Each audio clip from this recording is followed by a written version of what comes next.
Ya, bapak-bapak, ibu-ibu, saudara-saudara sekalian, kita akan menghadapi suasana perpisahan dengan Bapak Khairil Anwar ini sebagai untuk hikmatnya suasana perpisahan ini. Saya persilakan kepada Bapak Edi, ya, Bapak Edi Marwan Siregar, MPD, untuk menyanyikan lagu perpisahan. Silakan Bapak. Sudah tiba saat berpisah, pisah hanya di lahirnya, di hati kita tetaplah satu, karena hati kita satu. Dalam hati kita tetap ingat akan persaudaraan kita, pun takkan lupa kita bersyukur padanya Tuhan yang luhur. Ya, terima kasih. Tepuk tangan untuk itu. Baiklah, bapak-bapak, ibu, saudara-saudara di seluruh tanah air yang menonton acara ini.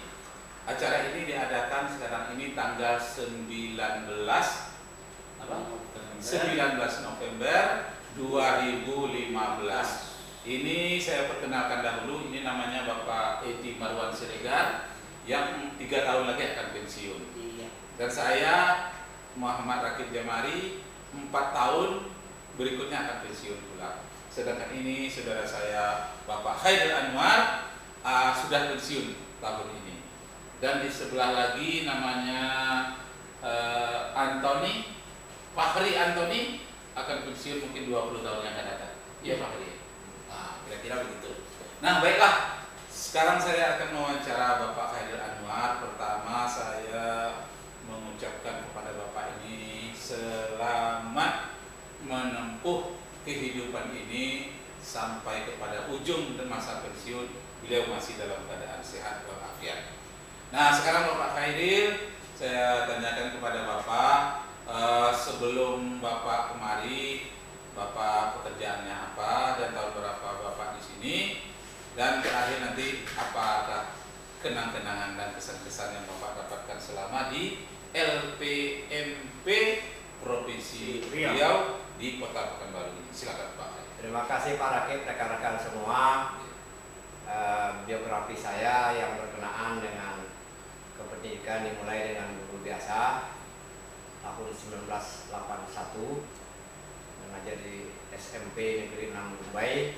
Di sana memang anak-anaknya mayoritas anak Kaltek.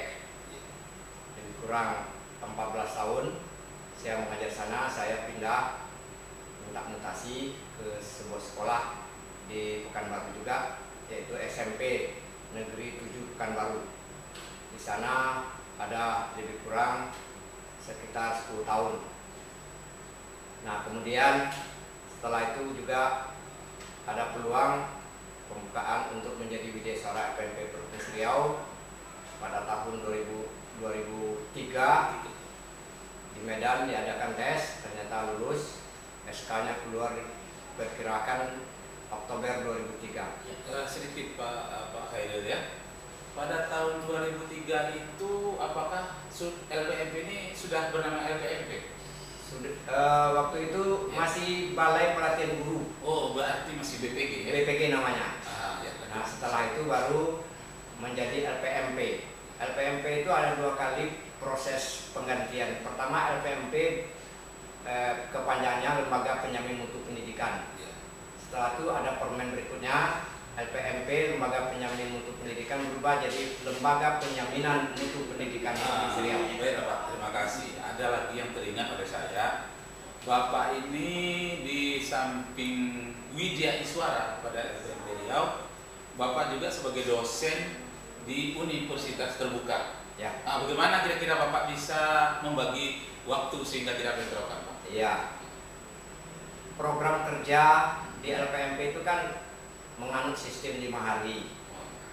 Senin sampai Jumat. Ya. Sementara universitas terbuka itu dia melakukan kegiatannya Sabtu Minggu. Ya. Jadi oleh sebab itu antara kedinasan dengan menjadi dosen atau tutorial universitas terbuka itu tidak ada masalah.